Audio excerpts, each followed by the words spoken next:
Coming up on News Live at 6, we have team coverage in downtown Syracuse as Italian Fest says ciao. Plus, a new restaurant opens its doors.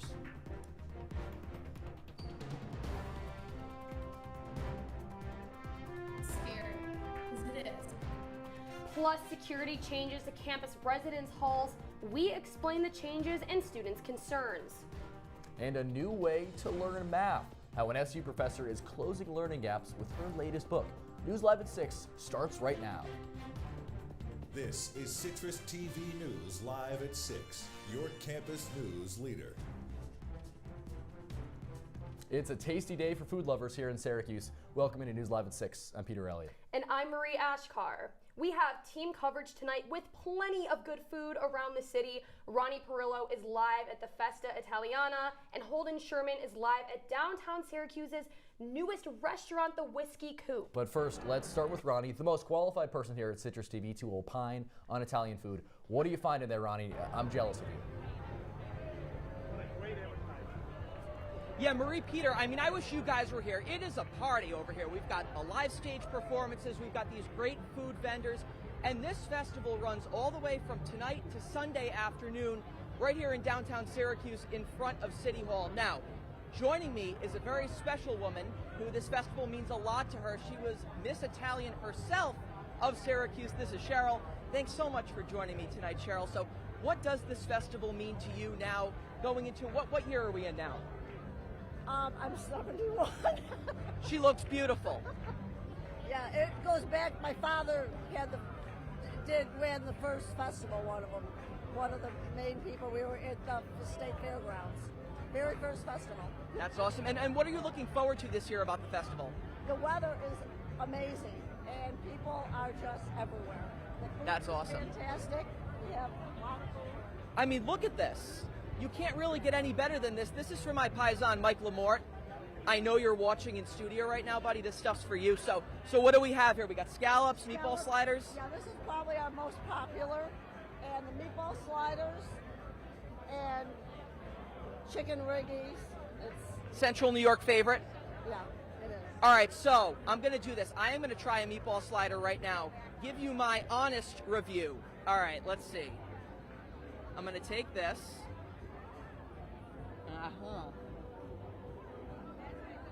Oh my God, that's fantastic. Absolutely great day to be an Italian. You can say that, Mike, you can too. We are going to send it to you guys live from the Italian Festival in downtown Syracuse. Ronnie Perillo with a mouth still full. Citrus TV News. Ronnie, thank you. I'm so jealous. That looks delicious. But right now, let's move to Holden Sherman, who is just a short walk from Festa Italiana at the Whiskey Coop. It's a new fried chicken and bourbon place owned by the owners of the Hop Spot. So, Holden, what's cooking at the Coop?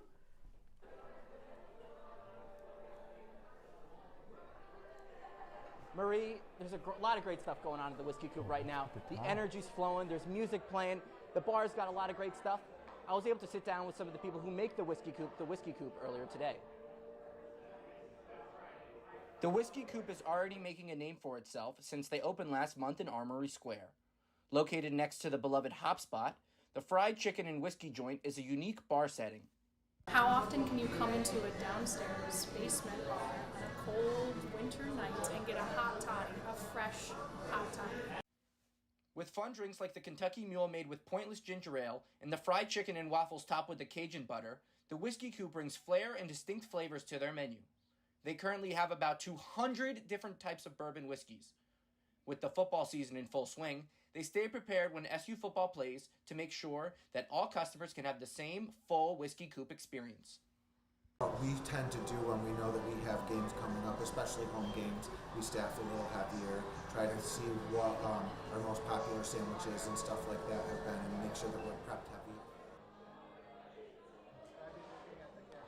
I'm here with the general manager of the Whiskey Coop, Joe Shutterbeaver. How are you doing today, Joe? We've got the Nashville hot chicken sandwich. Want to just take a good old bite with me? I got a mic in one hand, I got a sandwich in the other. What can go wrong? Cheers. That's juicy. That's juicy. Make sure to, sorry. It's too good. Make sure to come to the Whiskey Coop on Tuesday for $5 sliders and $10 whiskey flights. Wednesday for $1.50 chicken wings and $5 whiskey cocktails. And on Sunday, if you come in your pajamas or you come in a bathrobe, you get $5 mimosas and $5 Bloody Marys. Back to you guys in the studio. That was good. Holden, thank you so much. Marie, as 21-year-olds, we were 21. That seems like a great time. We should go. Oh, I am so excited to go. It looks like it's a beautiful day outside, too. I cannot wait to go outside after this and maybe try out some of that food at those restaurants. Right? Oh my God, Italian Fest. Hopefully it's still going on by the time we finish the show. Well, for how it's looking outside right now, let's turn to our Paisan here at News Live at 6. Michael Lamorte. Michael, how is it looking out there? Buonasera from inside the studio. Boy, Ronnie, am I jealous of you. That meatball slider looked amazing. I have to invite you over for Sunday sauce this week to give you a nice bolognese sauce. Now, 82 degrees right now in Syracuse. Sun all day, not a cloud in the sky. Feels more like 84. Now, it was a 6 on the UV index. If you got a tan, it's probably one of the last days to do so. Looking across the region here, Rochester, Binghamton, Cortland, those are the lowest temperatures. And when I say low, 79 degrees, still a great day in Syracuse. Let's take a look at tonight now. 65 degrees. We're going to start to see the temperatures cool down. Sunset around 17 p.m. Get your golden hour photos around there. You'll hear me say that all semester. Now, later in the show, I'll have your 5-day forecast, but for now, I'm going to send it back to you guys. Michael, thank you so much. It really is looking like a great weekend to get outside and start it here. The university planning multiple trips off campus this weekend. Tomorrow, you can hop on a bus headed to Abbott Farms in Baldwinsville for apple picking. The farm has all your favorite fall activities. It's got a corn maze, apple picking, even a cider press. The event runs from 10 to 2. And also tomorrow, a group hike to Clark Reservation State Park. It's just a 15-minute ride from campus and has 5 miles of trails. That event goes from noon to 3. Finally, if you really want to pack your schedule, Sunday a bus is headed to Green Lakes for a hike. That event runs from noon to 3. You can register for all 3 events on the campus calendar website. While residence halls on campus have undergone security changes, students no longer need to check in at the front desk 24/7, but instead only from 5 p.m. to 7 a.m. Our Isabella Galan asked SU students how they felt about the changes and their overall safety. New changes to the university's dorm security policy have returning students confused, wondering why there is no one at the front desk to check them in during the day. But it definitely was a little bit of a weird adjustment at first. Starting after 5 p.m., all students need to scan in to their residence halls using their SUID at the front security desk. However, the fact that there is not someone at the security desk 24/7 leaves some students weary. I think they should just have someone here 24/7, especially being right here, like at Watson, like right on campus. Like we don't know where things could happen. From 5 to 10 p.m., the desk is mostly run by grad students. A security guard replaces them from 10 p.m. to 7 a.m. While sophomores adjust to these changes, first-year students were not aware of the old rules. No, I did not know that. Oh, I did not know that. However, with the increase in crime right outside of campus, some believe SU should go back to the old policy. I don't know why there's no one there in the daytime. I guess since it's a new thing, I didn't know about it, but like if there was a security guard there 24/7, I'll be fine with that. Parents are also concerned about the safety of their children. Like when I told her this year that I don't have to scan to come in, she was very concerned. We reached out to DPS, however, they did not comment. Isabella Galan, Citrus TV News. Isabella, thank you. Well, 2 Maxwell professors want to help you live longer, and the federal government is chipping in to help out. The National Institute on Aging renewed 2 grants for Maxwell sociology faculty Jennifer Montez and Shannon Monnet. The total value of the grants is nearly $4 million. Their research analyzes trends in aging to explain why statistics are more troubling in certain areas. Latinx Heritage Month is about to kick off at SU. The celebratory period kicks off Sunday and officially runs through October 15th. But the university is continuing festivities until October 26th. The opening ceremony starts Monday afternoon in Shine. Students can look forward to the Torneo de Football soccer tournament next Saturday, the Sips to the Tropics mixer with mocktails on September 26th, and arts and cultural exhibitions at La Casita and around campus. Maybe you've heard of new math, or you've just had a long night struggling to do algebra with your parents at the kitchen table. I know I have. Well, one SU professor thinks she has a new way to help students learn math. Sigourney Bell spoke with the professor whose new book aims to combat literary and racial inequalities in the classroom using sketches. Yes, Peter, algebra and sketches. This professor is uniquely equipping teachers with the tools to teach all students. Syracuse Associate Mathematics Professor Nicole Fonger found what she believes is the most effective approach to learning for all. And the method she uses is sketching. Visuals is imperative for anything that we're teaching. I think everyone has a different way of learning, and visuals in particular kind of unlock something that is more creative, more organic, that get students and teachers really trying to think outside the box. Dr. Fonger wants learning to be for everyone, despite a student's racial or economic background. And algebra often stands in the way of those students progressing.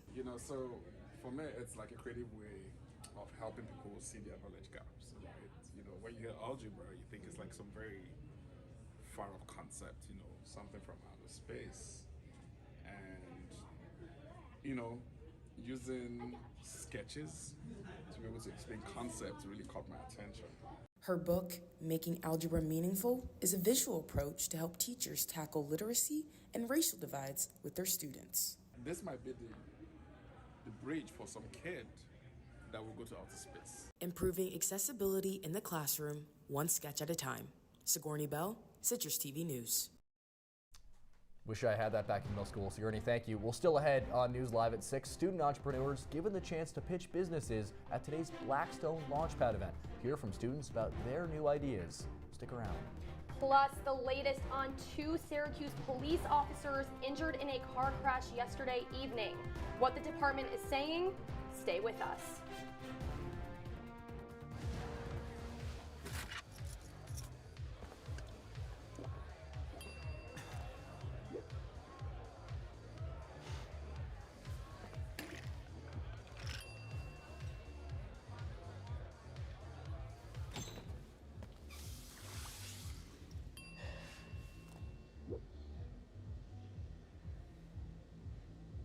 If you need to do something to feel okay to drive, you're not okay to drive. Don't drive buzzed.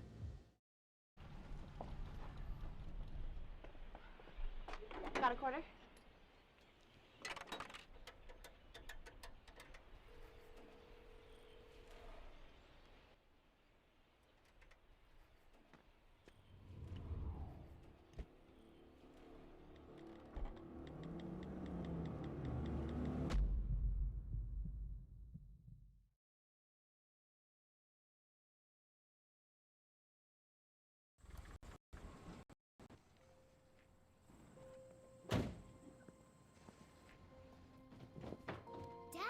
They took over my bedroom. Come on, come on. Okay, Dad. 1, 2, 3.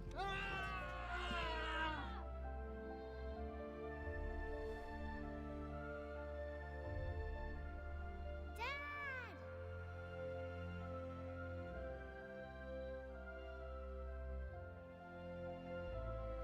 You saved me. Dad? Are you okay? I'm fine, dear.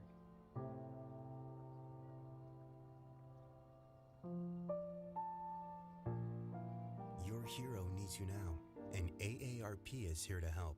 Find the care guides you need at aarp.org/caregiving.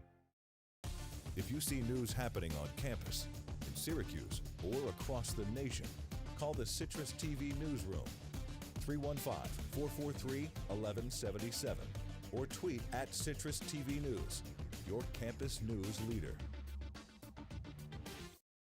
Welcome back. Today in Bird Library, students pitching their businesses of the future at the Blackstone Ideas Fest. The Launchpad brought aspiring entrepreneurs together for a chance to show off their proposals. Lindy Truitt, a senior at SU, pitched an idea for a color-changing cup to detect spiked drinks. She says the Launchpad program has been helpful for her confidence.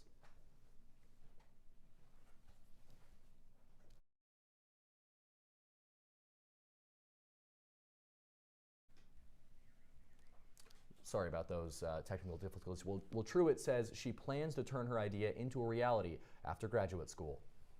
Well, new details now on 2 Syracuse police officers injured in a car crash last night.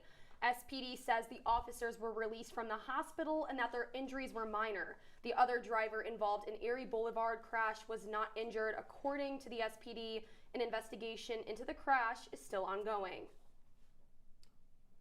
Well, Onondaga County's proposed budget calls for $3 million more for child protective services. The county's CPS programs have been under the microscope over the past year following the death of 2 young kids who fell through cracks in the system. 2 employees at the Department of Social Services resigned following their deaths. The funding would go towards creating 15 new positions, allowing caseworkers to spend more time investigating. The budget still needs to be passed before funds can become available. Well, coming up on News Live at 6, right after the break, we will have a new look at your weather. Stay with us.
Before you get started, please spell your first and last name. So, my name is Lindy. My first name is spelled Lindy, and my last name is spelled Truitt. Okay, and From the what Citrus is your TV appropriate Weather title Center, that you like? this is SU's most accurate weather forecast. That's right, listening to SU's most accurate weather forecast right here in Syracuse. Let's take a look at your 5-day weather forecast. Now, you can see on your screen right now, Friday, you're looking at a beautiful 82 degrees. Italian festival going on. We just saw Ronnie eat meatballs. It just looked delicious. Now, Saturday, you're going to go to the Post Malone concert. Nothing but sun in the sky. In fact, just for the entire week, sunshine beaming throughout the 315. 83 the high tomorrow, a low of 56. That's going to hit down lower in the evening. But just look at that top number, 83 degrees. It's just going to be beautiful Sunday through Tuesday as well. Straight beautiful weather. But again, last week we talked about game day. Saturday, we got the Post Malone concert. What are you going to do? All right, 8 a.m. Sunshine in the sky, 61 degrees, a little cold when you're drinking that coffee in the morning, but by 3 p.m., 83 degrees, the high of the day, just beautiful weather. And then by 8 p.m., not going to be sun in the skies, but, you know, might be good for a nice little jacket when you get to that concert.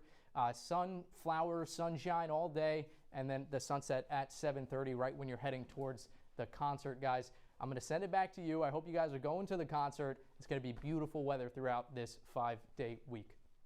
Well, Michael, thank you so much. No tickets for me just yet. I don't know about you. Because of this reason, like the Pitbull show last week, if you're trying to score that last-minute ticket to the Post Malone concert, it'll cost you. Malone, who grew up in Syracuse, is performing tomorrow at the amphitheater, but it won't come it'll come for quite a pretty penny. Yeah, the cheapest lawn tickets for the F1 Trillion Tour we could find were $100, with other seats coming in between $100 and $300, depending on how close you are to the stage. Now, if you want to be in the pit, prepare to cough up at least $1,600. Yeesh, that is a pretty penny. Well, Onondaga County Executive Ryan McMahon is attempting to calm worries about the cost of Syracuse's new aquarium. McMahon presenting his plan to lawmakers yesterday. A big talking point was the aquarium. Previous reporting suggests raised concerns about the $85 million project and that it would come in over budget. Now, McMahon is telling taxpayers not to worry. In the meeting, McMahon said the county would use private sources of funding for any part of the project that goes over funds. McMahon says this includes naming rights for the aquarium. As of now, the aquarium is set to open in late spring or early summer of 2026. Well, Central New York may be home to the next national monument. Central New York Representatives Brandon Williams and Claudia Tenney are pushing for Fort Ontario in Oswego to become nationally recognized. Fort Ontario played a key role in Central New York history during the War of 1812 and as the only shelter for Jewish refugees during World War II. Representative Tenney has already proposed an act in Congress to establish the site as a national monument. And New York took another step towards addressing the state's housing crisis. Governor Kathy Hochul is announcing close to $40 million for 5 projects across the Empire State. The projects will create nearly 250 units of permanent supportive housing for individuals and families who have experienced homelessness. Hochul did say, quote, the supportive housing created through these projects will provide formerly homeless New Yorkers with safe, stable homes and the services they need to thrive in their communities. All right, we're joined now by our sports anchor here, Adam Avin. Adam, no football this weekend, but a lot of action at SU Soccer Stadium. It is a soccer frenzy this weekend. Everyone's playing Virginia Tech, and also have a recap of last night's Thursday night football game. You don't want to miss it. Stay with us. Dad? Just 1 minute, okay? Hey, Bobo, do trees tell each other stories?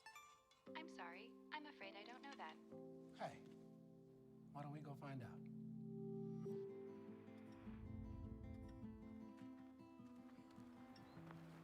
Listen.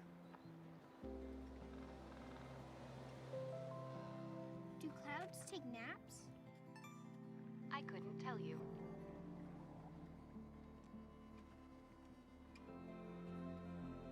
Can birds draw pictures? I don't have an answer for that. Dad, do stars visit their friends? Look!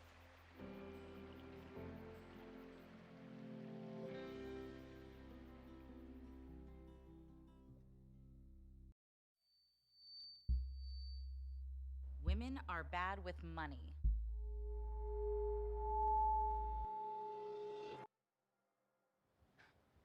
That's what the world's been saying for centuries.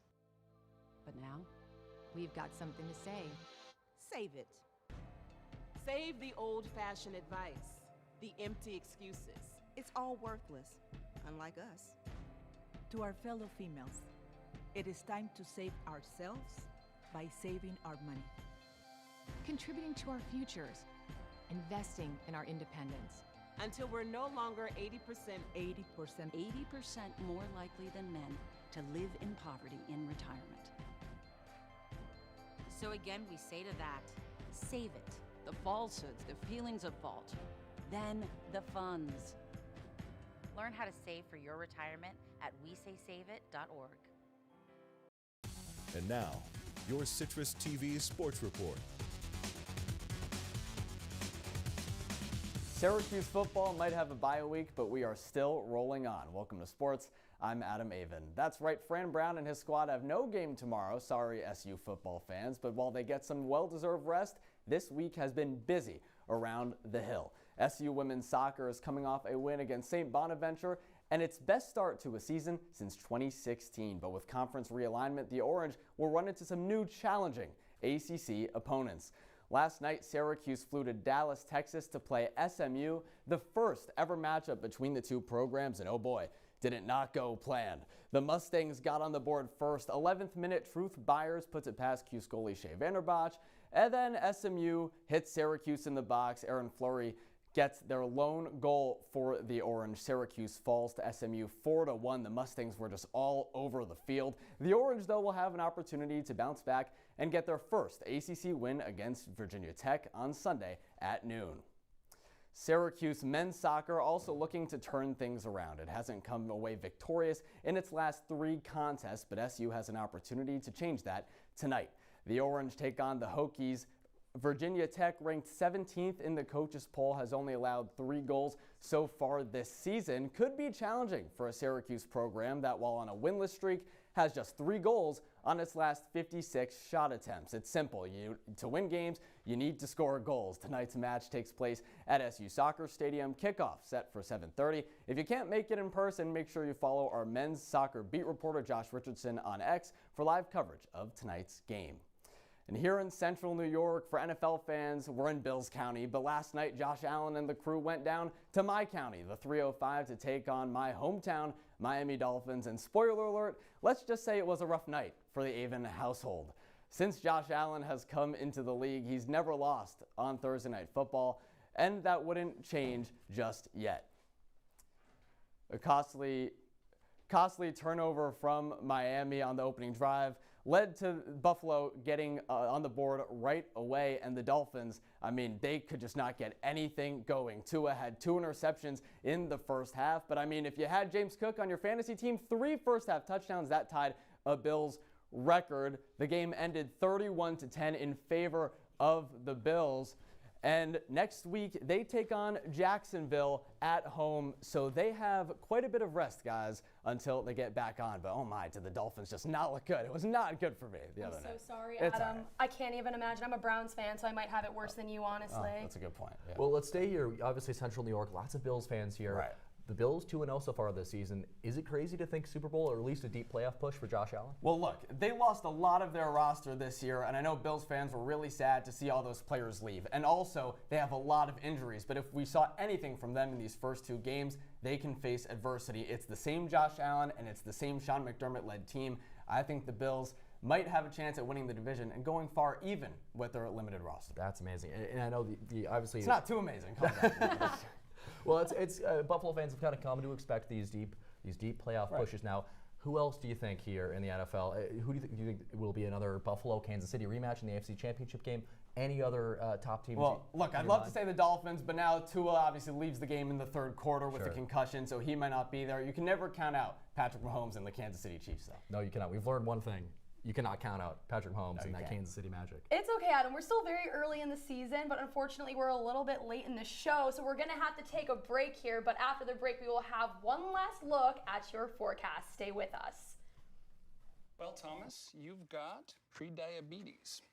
But with more exercise and a change in diet, it can be reversed. I've tried exercising. It just makes me hungry for bacon. I love bacon, too. And who really likes to exercise? Not me. Me neither. Nobody. So we're good? What? Oh, you still have pre-diabetes. Big time. Here's your check.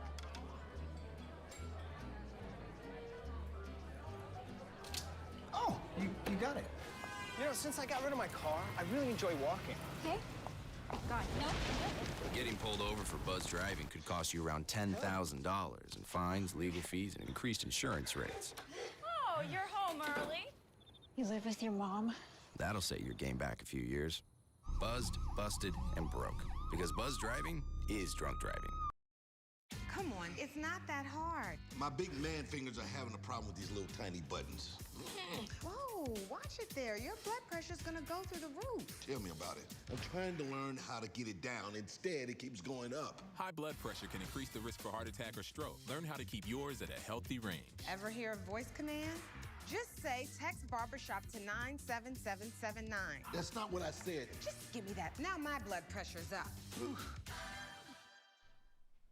All right, Syracuse, one last look at your wake-up weather. It's Post Malone bump day, 60 degrees in the morning. It's going to warm up, though. Don't worry. 8 a.m. wake-up, folks. Make sure you're up bright and early. You got to prepare, listen to some old Post Malone music. You know, just get into the spirits before the concert. Now, I hope that the birds will be flying in the sky, flapping around for this new game, guys. Michael, you're teeing us up perfectly here, because if you miss this, get ready. A classic game is coming back. This takes all of us back, I think, here. Flappy Bird. Remember that game on the App Store? It's set to return next year to your App Store. A group of developers calling themselves the Flappy Bird Foundation announcing on X it will revive the game 10 years. How has it been 10 years? 10 years after the game was taken down. Well, the game was pulled from the App Store after its creator said he had sleepless nights over how addictive it was. That's relatable. The group appears to have acquired the trademark after its original creator abandoned the trademark, and that's according to the U.S. Patent and Trademark Office. Now,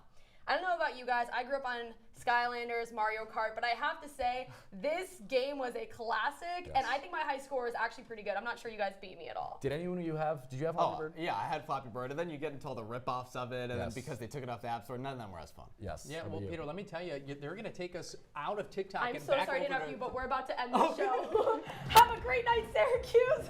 Have a good weekend.